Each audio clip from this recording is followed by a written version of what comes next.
INS Vikrant.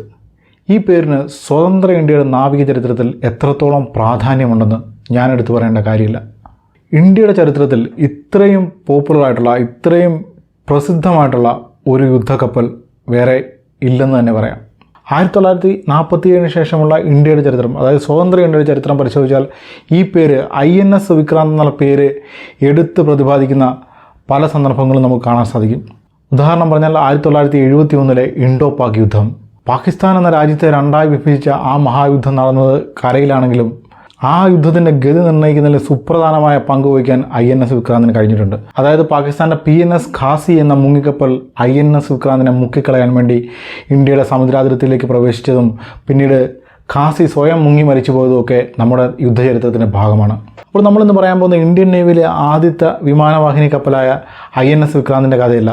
ഏതാണ്ട് Indian നേവിയുടെ ചരിത്രത്തോളം തന്നെ പഴക്കമുള്ള ഐഎൻഎസ് വിക്രാന്ത് എന്ന പേരുന്ന ഒരു കപ്പലിൻ്റെ കഥയാണ്. അതായത് ഇന്ത്യ എന്ന ഈ മഹാരാജ്യം, ഈ രാജ്യത്ത് സ്വന്തമായി നിർമ്മിച്ച ആദ്യത്തെ വിമാനവാഹിനി കപ്പൽ ഐഎൻഎസ് വിക്രാന്ത് എന്ന നമ്മുടെ ഏറ്റവും പുതിയ വിമാനവാഹിനി കപ്പലിനെ കുറിച്ചാണ് നമ്മൾ പറയാൻ പോകുന്നത്. പക്ഷേ ഐഎൻഎസ് വിക്രാന്ത് ആ പേരിന് ഏതാണ്ട് സ്വതന്ത്ര ഇന്ത്യയുടെ ചരിത്രത്തോളം തന്നെ, അല്ലെ അതിനേക്കാളേറെ പഴക്കമുണ്ട്. അതുകൊണ്ട് തന്നെ ഐഎൻഎസ് വിക്രാന്തിൻ്റെ കഥ അറിയണമെങ്കിൽ നമ്മൾ കാലത്തിൻ്റെ ഭ്രമണപഥത്തിലൂടെ വളരെ ദൂരം പിന്നോട്ട് സഞ്ചരിക്കണം.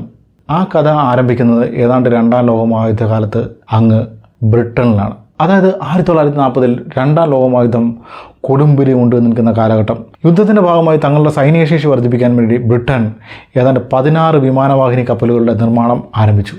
അങ്ങനെ ഈ 16 വിമാനവാഹിനി കപ്പലിൽ 15 എണ്ണവും നിർമ്മിച്ച് യുദ്ധത്തിനിറക്കി. പക്ഷേ ഈ 16ാമത്തെ യുദ്ധക്കപ്പലിൻ്റെ നിർമ്മാണം പൂർത്തിയാകുന്നതിന് മുമ്പ് തന്നെ രണ്ടാം ലോകമഹായുദ്ധം അവസാനിച്ചു. യുദ്ധം ചെയ്ത് ഏതാണ്ട് കളസം കീറിയ അവസ്ഥയിലായ ബ്രിട്ടന് ഒരു വിമാനവാഹിനി കപ്പലൂടെ താങ്ങാനുള്ള ശേഷി ഉണ്ടായിരുന്നില്ല. അതുകൊണ്ട് അവർ ഈ വിമാനവാഹിനി കപ്പലിൻ്റെ നിർമ്മാണം നിർത്തിവെച്ചു. മജസ്റ്റിക് ക്ലാസ്സിൽപ്പെടുന്ന HMS ഹെർക്കുലീസ് എന്ന ആ കപ്പൽ, ആ 16ാമത്തെ കപ്പൽ ടെയിൻ നദിക്കരയിലെ ഡോക്കിൽ തൻ്റെ ഭാവി എന്താവും എന്നറിയാതെ അങ്ങനെ കിടന്നു. 1-2 വർഷക്കാലമല്ല, 12 വർഷം. ഒടുവിൽ 1957 ഈ കപ്പൽ, ഈ HMS ഹെർക്കുലീസ് എന്ന വിമാനവാഹിനി കപ്പൽ ഇന്ത്യ സ്വന്തമാക്കി. തുടർന്ന് 1961 ഈ കപ്പൽ കമ്മീഷൻ ചെയ്ത് ഐഎൻഎസ് വിക്രാന്ത് എന്ന പേരിൽ ഇന്ത്യൻ നേവിയുടെ ഭാഗമാക്കി. സ്വതന്ത്ര ഇന്ത്യയുടെ ചരിത്രത്തിലെ ആദ്യത്തെ വിമാനവാഹിനി കപ്പലിൻ്റെ കഥ അവിടെ ആരംഭിക്കുന്നു. തുടർന്ന് അങ്ങോട്ട് 36 വർഷക്കാലം ഇന്ത്യൻ നേവിയുടെ കരുത്തിൻ്റെ പ്രതീകമായി ഐഎൻഎസ് വിക്രാന്ത് നമ്മുടെ വിശാലമായ സമുദ്രാതിർത്തിക്ക് കാവൽ നിന്നു. അങ്ങനെയാണ് 1997 ഐഎൻഎസ് വിക്രാന്തിനെ ഡീകമ്മീഷൻ ചെയ്ത് ആദ്യം ഒരു മ്യൂസിയം ആക്കി മാറ്റാനായിരുന്നു ഗവൺമെൻറ്റിൻ്റെ പദ്ധതി. അങ്ങനെ 2001 ഇതൊരു മ്യൂസിയം ആക്കി മാറ്റി പൊതുജനങ്ങൾക്കായി തുറന്നു കൊടുത്തു. പക്ഷേ തുടർന്ന് അങ്ങോട്ടുണ്ടായ പല പ്രശ്നങ്ങൾ കാരണം ഈ മ്യൂസിയത്തിൻ്റെ പ്രവർത്തനം നിലയ്ക്കുകയും അങ്ങനെയാണ്ട് 2014 ഈ കപ്പലിനെ സ്ക്രാപ്പ് ചെയ്യുകയായിരുന്നു. അങ്ങനെ ഐഎൻഎസ് വിക്രാന്ത് ഒരു പേര് മാത്രമായിട്ട് അവശേഷിച്ചു. പക്ഷേ ഇന്ത്യൻ മനസ്സുകളിൽ ആ പേരിനുള്ള വലിപ്പം ഒരു വിമാനവാഹിനിയേക്കാളും 1000 മടങ്ങ് വലുതായിരുന്നു. അതിനുശേഷം ഇന്ത്യൻ നേവിയിലേക്ക് പല വിമാനവാഹിനി കപ്പലുകളും കടന്നു വരുന്നുണ്ട്. അതായത് 1987 HMS ഹെംസ് എന്ന ബ്രിട്ടീഷ് കപ്പൽ ഐഎൻഎസ് വിരാട് എന്ന പേരിൽ ഇന്ത്യൻ നേവിയുടെ ഭാഗമാകുന്നുണ്ട്. അത് 2017 ഡീകമ്മീഷൻ ചെയ്തു. ഇപ്പോൾ ഇന്ത്യൻ നേവിയിൽ ആക്റ്റീവായിട്ട് സർവീസ് നടത്തുന്ന ഐഎൻഎസ് വിക്രമാദിത്യ, ഇത് ഒരു റഷ്യൻ കാരിയറാണ്. അങ്ങനെയൊക്കെ 1999 ഇന്ത്യ ഗവൺമെൻറ് ഇൻഡിജീനസായി ഒരു വിമാനവാഹിനി കപ്പൽ നിർമ്മിക്കാൻ ഒരു പദ്ധതി ആരംഭിച്ചു. അപ്പോൾ നമ്മളിന്ന് പറയാൻ പോകുന്ന ആ കപ്പലിൻ്റെ കഥയാണ് ഇന്ത്യയിൽ ആദ്യമായി നിർമ്മിക്കപ്പെട്ട വിമാനവാഹിനി കപ്പൽ ഐഎൻഎസ് വിക്രാന്തിൻ്റെ കഥ. അപ്പോൾ ആ കഥയിലേക്ക് കടക്കുന്നതിന് മുമ്പ് ഒരു കാര്യത്തിലൊരു ചെറിയ ക്ലാരിഫിക്കേഷൻ വരുത്താനുണ്ട്. അതായത് ഞാൻ കഴിഞ്ഞ പല വീഡിയോകളിലുമായിട്ട് നമ്മുടെ ജനാലകളുടെ കാര്യം പറയുന്നുണ്ട്. നിങ്ങളെല്ലാവരും തന്നെ നമ്മുടെ ജനാലകൾ വാങ്ങി എന്നെ സപ്പോർട്ട് ചെയ്യണമെന്ന് ഞാൻ അഭ്യർത്ഥിക്കുന്നുണ്ടായിരുന്നു. അതിന് പ്രകാരം നമ്മുടെ പല വ്യൂവേഴ്സും ആമസോണിൽ നിന്ന് ആ പുസ്തകം വാങ്ങിയെന്ന് മാത്രമല്ല, അവർക്ക് ആ പുസ്തകത്തെ പറ്റിയുള്ള അഭിപ്രായം എനിക്ക് മെയിലിലൂടെയും കമൻറ്റിലൂടെയും അല്ലാതെയൊക്കെ അറിയിക്കുകയുണ്ടായി. അപ്പോൾ ഞാൻ പറഞ്ഞു വന്ന മറ്റൊന്നുമല്ല, ഞാനിങ്ങനെ പല വീഡിയോകളിലും ഈ പുസ്തകത്തെക്കുറിച്ച്, എൻ്റെ ഈ ജനാലകൾ എന്ന് പറയുന്ന പുസ്തകത്തെക്കുറിച്ച് പറഞ്ഞതുകൊണ്ട് പ്രത്യേകിച്ച് വേറെ യാതൊരു പ്രബോധനവും കൂടാതെ കുറേ ആൾക്കാർ നമ്മുടെ കമൻറ്റ് ബോക്സിൽ വന്നിട്ട് എന്നെ പച്ചത്തെറി വിളിച്ചു. ഒരുപക്ഷെ ഞാൻ കഴിഞ്ഞ വീഡിയോയിൽ നിങ്ങളെല്ലാവരും ഈ പുസ്തകം വാങ്ങി എന്നെ സപ്പോർട്ട് ചെയ്യണം എന്ന് ശകലം എംഫസിസ് കൊടുത്ത് പറഞ്ഞതുകൊണ്ടായിരിക്കാം ആൾക്കാർ അങ്ങനെ തെറ്റിദ്ധരിച്ചത്. അതായത് ഞാൻ ഈ പുസ്തകം വാങ്ങാൻ എല്ലാവരെയും അങ്ങ് നിർബന്ധിക്കുകയാണെന്നൊക്കെ തെറ്റിദ്ധരിച്ചിട്ടാണെന്ന് തോന്നുന്നു ആൾക്കാരിങ്ങനെ തെറി വിളിച്ചത്. അപ്പോൾ ഈ ചാനൽ കാണുന്ന എല്ലാവരും ഈ പുസ്തകം വാങ്ങി എന്നെ അങ്ങ് സപ്പോർട്ട് ചെയ്യുമെന്ന് യാതൊരു തെറ്റിദ്ധാരണ എനിക്കില്ല. എന്നെ ഇഷ്ടപ്പെടുന്ന കുറേ ആൾക്കാർ ഈ ചാനലിലുണ്ട്. അവരെല്ലാവരും ഈ പുസ്തകം വാങ്ങുമെന്ന് എനിക്ക് ഉറപ്പുണ്ട്. അത് ഞാനിപ്പോൾ പറഞ്ഞില്ലെങ്കിലും നിങ്ങളൊക്കെ ആ പുസ്തകം വാങ്ങുമെന്നുള്ള കാര്യം എനിക്കറിയാം. പക്ഷേ പറയുക എന്നുള്ള എൻ്റെ ഒരു കടമയാണ്. എനിക്കിത് പറയാൻ വേറൊരു സ്ഥലവുമില്ല. അതുകൊണ്ട് തന്നെ ഇനിയും വരാൻ പോകുന്ന വീഡിയോകളിൽ ഞാൻ ഇത് തന്നെ പറയും. അതായത് എന്നെ ഇഷ്ടപ്പെടുന്ന എല്ലാവരും തന്നെ ഈ പുസ്തകം വാങ്ങി എന്നെ സപ്പോർട്ട് ചെയ്യണം. പുസ്തകം ആമസോണിൽ അവൈലബിൾ ആണ്. വാങ്ങാനുള്ള ലിങ്ക് ഡിസ്ക്രിപ്ഷനിൽ കൊടുത്തിട്ടുണ്ട്. ഇത് ഞാൻ പറഞ്ഞുകൊണ്ടേയിരിക്കും. അപ്പോൾ എന്നെ ഇഷ്ടപ്പെടുന്ന ഒരു പുസ്തകം വാങ്ങുക, അല്ലാത്തവർ എന്നോട് ക്ഷമിക്കുക. ദയവ് ഇത് കമൻറ്റ് ബോക്സിൽ വന്ന് തെറിയഭിഷേകം നടത്തരുത്. അതായത് എനിക്കങ്ങോട്ട് മനസ്സിലാകുന്നില്ല. അതായത് ഞാൻ 2.5 വർഷമായിട്ട് ഈ ചാനൽ നടത്തുകയാണ്. ഈ ചാനൽ ഇത്രയും കാലമായിട്ട് ഞാൻ ഒരു പെയ്ഡ് പ്രൊമോഷൻ പോലും നടത്തിയിട്ടില്ല. അതായത് നിങ്ങളോട് റമ്മി കളിക്കാനും പറഞ്ഞിട്ടില്ല, നിങ്ങളോട് ഏതെങ്കിലും പ്രോഡക്റ്റ് വാങ്ങണമെന്ന് ഞാൻ പറഞ്ഞിട്ടില്ല. അതായത് എനിക്ക് ഇഷ്ടം പോലെ പ്രോഡക്റ്റുകൾ പ്രൊമോട്ട് ചെയ്യാൻ വേണ്ടി മെയിലുകൾ നിരന്തരമായിട്ട് കിട്ടാറുണ്ട്. പക്ഷേ ഞാൻ ഇന്ന് വരെ ഏതാണ്ട് 2.5 വർഷമായിട്ട് ഞാൻ ഈ ചാനൽ നടത്തുകയാണ്. അതിൽ 1.5 വർഷം എനിക്ക് 600 സബ്സ്ക്രൈബേഴ്സ് മാത്രമേ ഉള്ളായിരുന്നു. അപ്പോഴും ഞാൻ ഇതുപോലെ തന്നെ വീഡിയോകൾ അപ്ലോഡ് ചെയ്യുമായിരുന്നു. ഇതുപോലെ റിസർച്ച് ചെയ്ത്, ഇതുപോലെ കാര്യമായിട്ട് സമയമെടുത്ത് എഡിറ്റ് ചെയ്ത് വീഡിയോകൾ അപ്ലോഡ് ചെയ്യുമായിരുന്നു. അങ്ങനെയുള്ള ഈ പാവം ഞാൻ എൻ്റെ ഒരു പ്രോഡക്റ്റ് അല്ലെങ്കിൽ എൻ്റെ ഒരു പുസ്തകം നിങ്ങൾ വാങ്ങണമെന്ന് ഈ ചാനലിലൂടെ ഒന്ന് പറഞ്ഞപ്പം അതിൻ്റെ പേരിൽ എന്നെ തെറി വിളിക്കുക എന്നൊക്കെ പറഞ്ഞു കഴിഞ്ഞാൽ അതൊന്നും ശരിയായ നടപടിയല്ല. ഒന്നുമല്ല, ഞാൻ ഇത്രയും വീഡിയോകൾ നിങ്ങൾക്ക് വേണ്ടി ചെയ്തിട്ടുള്ള ഒരാളല്ലേ. അപ്പോൾ ഈ ജനാലകളുടെ കാര്യം ഞാനിങ്ങനെ ചാനലിലൂടെ വന്ന് പറഞ്ഞതിൻ്റെ ഉദ്ദേശം എന്ന് പറഞ്ഞു കഴിഞ്ഞാൽ, ഒന്ന്, നിങ്ങളിൽ എന്നോട് ഇഷ്ടമുള്ള ആൾക്കാരൊക്കെ പുസ്തകം വാങ്ങും. 2, എന്നെ ഇഷ്ടപ്പെടുന്ന കുറേ ആൾക്കാരെ കണ്ടെത്തി അവരിൽ നിന്ന് ഒരാളെ തിരഞ്ഞെടുത്ത് അവർക്ക് എൻ്റെ കൈ കൊണ്ടൊരു ഗിഫ്റ്റ്, ഒരു സമ്മാനം കൊടുക്കണം എന്നൊരു തോന്നലുണ്ടായിരുന്നുകൊണ്ട് മാത്രമാണ്. അറിയാമല്ലോ, നമ്മൾ ചാനൽ സബ്സ്ക്രൈബേഴ്സ് ഉണ്ടായിരുന്ന കാലത്തും അല്ലാത്ത കാലത്തും എല്ലാം നമ്മൾ നിരന്തരമായിട്ട് ഗിവ് അവേയും കാര്യങ്ങളൊക്കെ നടത്തുന്ന ഒരു ചാനലാണ്. ഞാനൊരു ഐഫോൺ ഗിവ് അവേ നടത്താമെന്ന് നിങ്ങളോട് പ്രോമിസും ചെയ്തിട്ടുള്ളതാണ്. അപ്പോൾ ഐഫോൺ ഗിവ് അവേ നടത്താൻ താമസിക്കുന്ന മറ്റൊന്നും കൊണ്ടല്ല, സെപ്റ്റംബർ മാസത്തിൽ നമ്മുടെ ഐഫോൺ 15 വരുമെന്നൊക്കെ ഒരു അനൗൺസ്മെൻ്റ് ഒക്കെ വന്നിട്ടുണ്ട്. അപ്പോൾ അതൊന്ന് വന്നോട്ടെന്ന് വെച്ചിട്ടാണ് ഞാൻ താമസിപ്പിച്ച് നിർത്തിയിരിക്കുന്നത്. അതുകൊണ്ട് എനിക്ക് മറ്റൊന്നും നിങ്ങളോട് പറയാനില്ല. ഞാൻ ഈ പുസ്തകത്തിൻ്റെ കാര്യം ഇനിയും ഞാൻ വീഡിയോയിൽ വന്ന് പറയും. അപ്പോൾ ഇഷ്ടമുള്ളവർ, എന്നെ ഇഷ്ടപ്പെടുന്ന, എന്നെ സപ്പോർട്ട് ചെയ്യണമെന്ന് ആഗ്രഹമുള്ളവർ മാത്രം പുസ്തകം വാങ്ങുക, അല്ലാത്തവർ എന്നോട് ക്ഷമിക്കുക. ദയവ് ഇത് നമ്മുടെ കമൻറ്റ് ബോക്സിൽ വന്നിട്ട് അനാവശ്യമായിട്ട് ഒരു കാര്യമില്ലാതെ എന്നെ തെറി വിളിക്കരുത്. അപ്പോൾ നിങ്ങൾക്ക് എല്ലാവർക്കും ഞാൻ പറഞ്ഞത് എന്താണെന്ന് മനസ്സിലായി എന്ന് ഞാൻ വിശ്വസിക്കുന്നു. ഇപ്പോൾ നമ്മുടെ പുസ്തകം ജനാലകൾ ആമസോണിൽ അവൈലബിൾ ആണ്. വാങ്ങാനുള്ള ലിങ്ക് ഡിസ്ക്രിപ്ഷനിൽ കൊടുത്തിട്ടുണ്ട്. എന്നെ ഇഷ്ടപ്പെടുന്ന എല്ലാവരോടും ഞാൻ ഒരിക്കൽ കൂടി അഭ്യർത്ഥിക്കുകയാണ്, നിങ്ങളെല്ലാവരും ഈ പുസ്തകം വാങ്ങി എന്നെ സപ്പോർട്ട് ചെയ്യണം. അപ്പോൾ എന്നെ ഇഷ്ടപ്പെടുന്നതെന്ന് പറഞ്ഞു കഴിഞ്ഞാൽ എനിക്ക് നിങ്ങളെല്ലാം ഇഷ്ടമാണ്. അതുപോലെ നിങ്ങൾക്കും എന്നെ ഇഷ്ടമാണെന്ന് ഞാൻ വിശ്വസിക്കുന്നു. ആ വിശ്വാസത്തോടുകൂടി ഞാൻ വീഡിയോയിലേക്ക് കടക്കുകയാണ്. അപ്പോൾ 1999 ഇന്ത്യ ഗവൺമെൻറ് ഇൻഡിജീനസ് ആയിട്ട് ഒരു വിമാനവാഹിനി കപ്പൽ നിർമ്മിക്കാൻ പദ്ധതി ആരംഭിക്കുന്നു. പ്രോജക്റ്റ് 71 എയർ ഡിഫൻസ് ഷിപ്പ് എന്നായിരുന്നു ആ പദ്ധതിയുടെ പേര്, അല്ലെങ്കിൽ ആ ഡിഫൻസ് പ്രോജക്റ്റിൻ്റെ പേര്. അങ്ങനെ 2001 ഇതിൻ്റെ ഡിസൈനും കാര്യങ്ങളൊക്കെ പൂർത്തിയാകുന്നു. 2003 ഇന്ത്യ ഗവൺമെൻറ് ഇതിൻ്റെ നിർമ്മാണ അനുമതി കൊടുക്കുന്നു. അതിന് പ്രകാരം 2004 നമ്മുടെ സ്വന്തം കൊച്ചിൻ ഷിപ്പ് യാർഡിൽ ഇതിൻ്റെ നിർമ്മാണം ആരംഭിക്കുന്നു. അങ്ങനെയാണ്ട് 23,000 കോടി രൂപ ചെലവിട്ട് 10 വർഷം നീണ്ടുന്ന പ്രയത്നത്തിനൊടുവിൽ ഇന്ത്യ മഹാരാജ്യത്ത് നിർമ്മിക്കപ്പെട്ട ആദ്യത്തെ വിമാനവാഹിനി കപ്പൽ നീറ്റിലിറങ്ങി. അതിനെ നമ്മൾ അഭിമാനപൂർവ്വം ഐഎൻഎസ് വിക്രാന്ത് എന്ന് വിളിച്ചു. അപ്പോൾ 23,000 കോടി രൂപ മുടക്കി ഇങ്ങനൊരു കപ്പൽ ഇന്ത്യക്ക് നിർമ്മിക്കേണ്ട കാര്യമുണ്ടോ എന്ന് ചോദിച്ചു കഴിഞ്ഞാൽ അതിൻ്റെ ഉത്തരം വളരെ സങ്കീർണമാണ്. അതായത് വിമാനവാഹിനി കപ്പൽ എന്ന് പറയുന്ന ഒരു കാലഹരണപ്പെട്ട യുദ്ധോപകരണമാണെന്ന് വാദിക്കുന്ന ധാരാളം പേരുണ്ട്. അതായത് ഒരു നേവിയെ സംബന്ധിച്ചിടത്തോളം വിമാനവാഹിനി കപ്പൽ എന്നുള്ളൊരു വെറും ബേർഡൻ മാത്രമാണെന്ന് പറയുന്ന ഒരു കൂട്ടരുണ്ട്. അതേസമയം ഒരു നേവിയെ സംബന്ധിച്ചിടത്തോളം ഏറ്റവും അത്യന്താപേക്ഷിതമായ ഒരു ഘടകമാണ് വിമാനവാഹിനി കപ്പൽ എന്നും വാദിക്കുന്നവരുണ്ട്.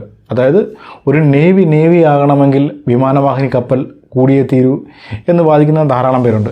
അപ്പോൾ നമ്മളിവിടെ വിമാനവാഹിനി കപ്പലിനെ കുറിച്ചാണ് സംസാരിക്കുന്നത്. അതുകൊണ്ട് തന്നെ ഈ രണ്ടാമത്തെ കൂട്ടർ, വിമാനവാഹിനി കപ്പൽ ഒരു നേവിയെ സംബന്ധിച്ചിടത്തോളം ഏറ്റവും പ്രധാന ഘടകമാണെന്ന് പറയുന്നവരുടെ കൂട്ടത്തിൽ നമുക്ക് പോകാം. അങ്ങനെ നോക്കുമ്പോൾ ഇന്ത്യൻ നേവിക്ക് കൃത്യമായി ഫംഗ്ഷൻ ചെയ്യണമെങ്കിൽ 3 വിമാനവാഹിനി കപ്പലെങ്കിലും കുറഞ്ഞത് വേണം. അതായത് 3 വിമാനവാഹിനി കപ്പൽ എന്തിനാണെന്ന് ചോദിച്ചു കഴിഞ്ഞാൽ, നമുക്ക് വളരെ വിസ്തൃതമായ ഒരു സമുദ്രാതിർത്തിയാണുള്ളത്. അതായത് അങ്ങ് ഗുജറാത്തിൻ്റെ തീരങ്ങളിൽ ആരംഭിച്ച് ഒറീസയും കടന്ന് ബംഗാളിലേക്ക് നീളുന്ന വളരെ നീളമുള്ള തീരപ്രദേശം.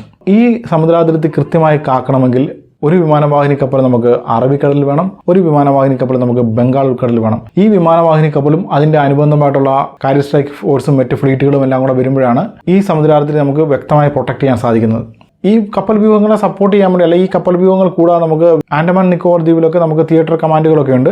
എന്നിരുന്നാലും നമ്മുടെ ഈ സമുദ്രാതിർത്തി, നമ്മുടെ ഈ സമുദ്രമേഖല സംരക്ഷിക്കണമെങ്കിൽ ഇങ്ങനെ 2 വിമാനവാഹിനി കപ്പലും അതിൻ്റെ കപ്പൽ വ്യൂഹവും എപ്പോഴും സജ്ജമായ അവസ്ഥയിൽ നമുക്ക് വേണം. അപ്പോൾ ഈ മൂന്നാമത്തെ കാരിയർ എന്തിനാണെന്ന് ചോദിച്ചു കഴിഞ്ഞാൽ, ഒരു വിമാനവാഹിനി കപ്പൽ, ഒരു എയർക്രാഫ്റ്റ് കാരിയർ സർവീസിന് കയറ്റി കഴിഞ്ഞാൽ ഏതാണ്ട് 6 മാസം അത് സർവീസിലായിരിക്കും. ഏതാണ്ട് 6 മാസം കഴിഞ്ഞാൽ മാത്രമേ ഉള്ളൂ അത് സർവീസ് ചെയ്ത് പുറത്തെടുക്കാൻ സാധിക്കത്തുള്ളൂ. അപ്പോൾ ഇപ്പോഴത്തെ കണ്ടീഷനിൽ, അതായത് ഇന്ത്യൻ നേവിയിൽ ഇപ്പം 2 വിമാനവാഹിനി കപ്പലാണ് ആക്റ്റീവായിട്ടുള്ളത്. അങ്ങനെ വരുമ്പോൾ നമ്മൾ 2 വിമാനവാഹിനി കപ്പൽ ഉപയോഗിച്ച് ഫംഗ്ഷൻ ചെയ്യുമ്പോൾ എഫക്റ്റീവ്ലി നമുക്ക് എല്ലാ സമയവും സജ്ജമായ രീതിയിൽ ഒരു വിമാനവാഹിനി കപ്പലേ നമ്മുടെ കയ്യിൽ ഉണ്ടാകത്തുള്ളൂ.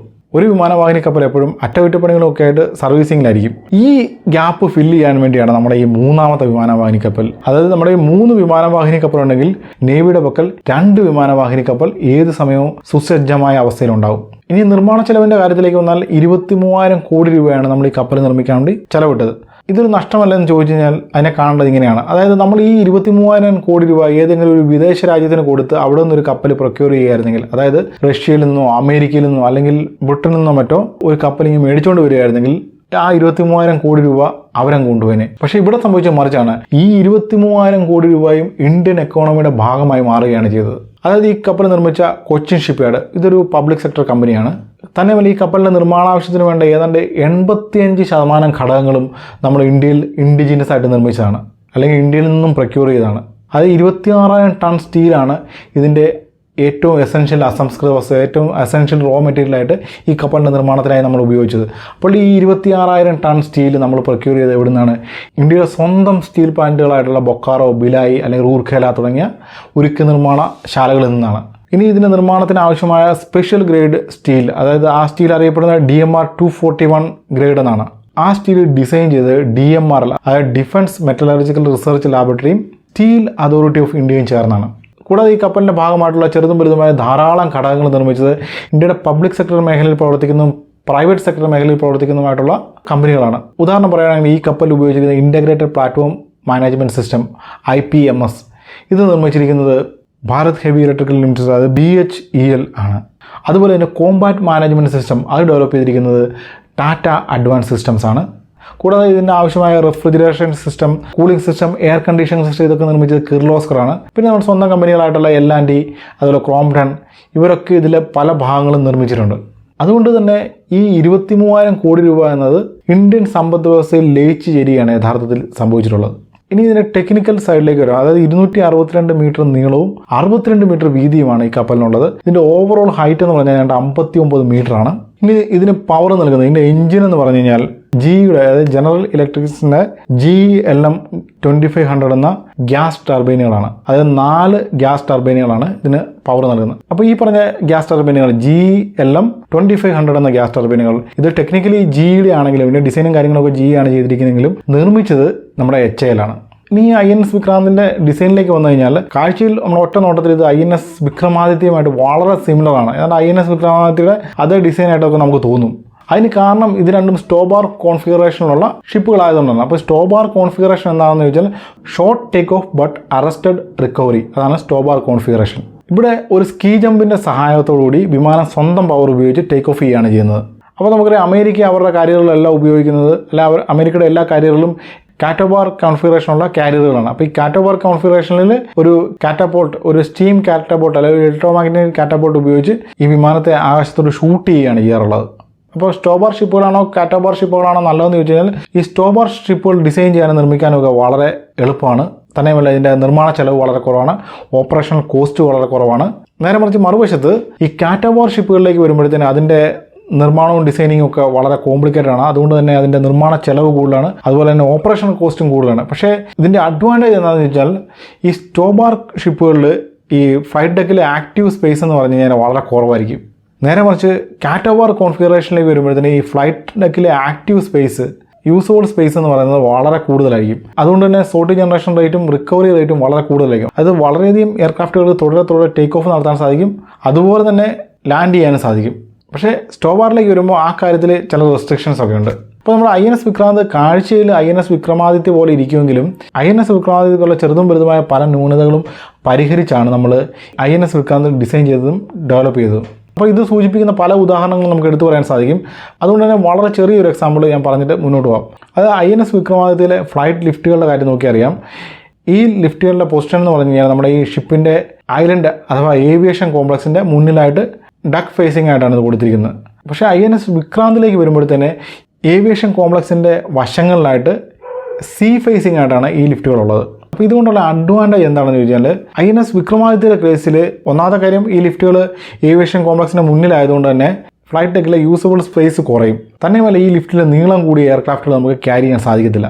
അത് വാലിന് നീളം കൂടിയ ഒരു എയർക്രാഫ്റ്റോ ഒരു ഹെലികോപ്റ്ററോ ഒന്നും INS വിക്രമാദിത്യയുടെ ലിഫ്റ്റിൽ നമുക്ക് ക്യാരി ചെയ്യാൻ സാധിക്കത്തില്ല. ആ കൃത്യമായ ലിഫ്റ്റിൻ്റെ വലുപ്പത്തിനേക്കാൾ നീളം കൂടി പോയി കഴിഞ്ഞാൽ അതിൽ ക്യാരി ചെയ്യാൻ സാധിക്കത്തില്ല. പക്ഷേ INS വിക്രാന്തിൻ്റെ കേസിൽ അല്പം വലുപ്പം കൂടിയ ലിഫ്റ്റിനേക്കാൾ അല്പം നീളം കൂടിയ ഒരു വിമാനം വന്നാലും ഈ വാല് പുറത്തോട്ട് നീണ്ടു കിടക്കുന്നേ ഉള്ളൂ. അതിങ്ങനെ സീ ഫേസ് ആയതുകൊണ്ട് പുറത്തേക്ക് നമുക്ക് നീട്ടി നിർത്തിക്കൊണ്ട് ഈ ലിഫ്റ്റിൽ ഈ വിമാനം നമുക്ക് ക്യാരി ചെയ്യാൻ സാധിക്കും. അപ്പോൾ ഈ ഫ്ലൈറ്റ് ലിഫ്റ്റുകളുടെ ആവശ്യം എന്താണെന്ന് വെച്ചാൽ എയർക്രാഫ്റ്റ് ഫുള്ളി ലോഡ് ചെയ്തതിന് ശേഷം മാത്രമേ നമ്മൾ ഈ ഫ്ലൈറ്റ് ഡെക്കിലേക്ക് കൊണ്ടുവരത്തുള്ളൂ. എയർക്രാഫ്റ്റിലേക്ക് ആയുധങ്ങൾ ലോഡ് ചെയ്യുന്നതും അതുപോലെ ഫ്യൂവൽ ഫില്ല് ചെയ്യുന്നതും ഒക്കെ നടക്കുന്നത് ഫ്ലൈറ്റ് ഡെക്കിൻ്റെ താഴെയുള്ള ഡെക്കിലാണ്. അങ്ങനെ ഫുള്ളി ലോഡഡായിട്ട് കോമ്പാറ്റ് റെഡി ആയിട്ടുള്ള എയർക്രാഫ്റ്റുകളാണ് നമ്മൾ ഫ്ലൈറ്റ് ഡെക്കിലേക്ക് കൊണ്ടുവന്ന് പാർക്ക് ചെയ്യുന്നത്. അപ്പോൾ ഈ INS വിക്രാന്തിൻ്റെ ഫ്ലൈറ്റ് ഡെക്കിൻ്റെ ലേഔട്ട് നമ്മൾ നോക്കിക്കഴിഞ്ഞാൽ അത് ഏതാണ്ട് INS വിക്രമാദിത്യക്ക് തുല്യമാണ്. അപ്പോൾ ഇതിലെ മാർക്കിംഗ് നമ്മളൊന്ന് പരിശോധിച്ച് നോക്കി കാണാൻ സാധിക്കും. ഇതിൽ 2 യെല്ലോ ലൈനുകൾ, 2 മഞ്ഞ വരകളുണ്ട്. ഇതാണ് നമ്മൾ ടേക്ക് ഓഫ് നടത്തുന്ന റൺവേകൾ. പിന്നെ വെള്ള വരയിട്ട് സെപ്പറേറ്റ് ചെയ്തിരിക്കുന്ന ഒരു റെക്റ്റാങ്കുലർ സ്പേസ് ഇതിൽ കാണാൻ സാധിക്കും.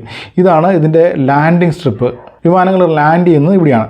അപ്പോൾ ലാൻഡ് ചെയ്യുക എന്ന് പറഞ്ഞാൽ ഡക്കിന് കുറുകെ സ്ഥാപിച്ചിരിക്കുന്ന കേബിളുകൾ ഉപയോഗിച്ച് നമ്മൾ വിമാനങ്ങളെ പിടിച്ചു നിർത്തുകയാണ് ചെയ്യാറുള്ളത്. അതുകൊണ്ടാണ് short take off but arrested recovery എന്ന് പറയുന്നത്. പിന്നെ ഈ ഡക്കിൽ വെള്ള നിറത്തിൽ കുറേ വട്ടങ്ങൾ വരച്ചേക്കുന്ന കാണാം. ഈ വട്ടങ്ങൾ എന്ന് പറഞ്ഞാൽ ഹെലികോപ്റ്ററുകൾ പാർക്ക് ചെയ്യാനുള്ള സ്പേസുകളാണ്. ഇതുകൂടാതെ ചുവന്ന നിറത്തിലുള്ള മാർക്കിംഗ്, ചുവന്ന നിറത്തിലുള്ള ലൈനുകളും കാണാൻ സാധിക്കും. ഈ ചുവന്ന നിറത്തിലുള്ള ലൈനിൻ്റെ പുറത്താണ് കോമ്പാറ്റ് റെഡി ആയിട്ടുള്ള എയർക്രാഫ്റ്റുകൾ പാർക്ക് ചെയ്യുന്നത്.